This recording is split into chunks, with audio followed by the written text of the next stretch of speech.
Good morning everyone, my name is Kaishvi. Today I will talk about sounds. When they vibrate, it makes sounds. When you take a guitar and pull its strings, it makes a sound.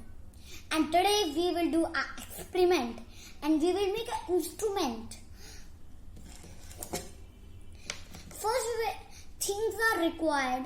First we will take 2 sticks, then rubber band and balloon and 1 can. First we will and some small things like dal, sugar, etc. Then we will put the dal in the can.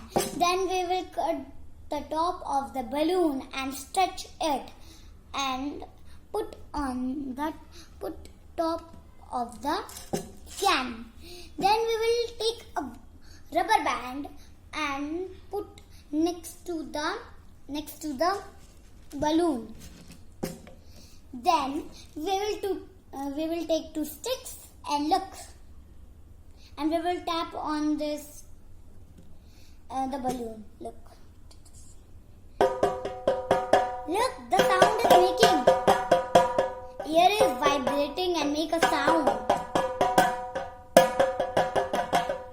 And one important thing, guys. One important thing. When they vibrate, we cannot see it, but really we can hear it. Thank you.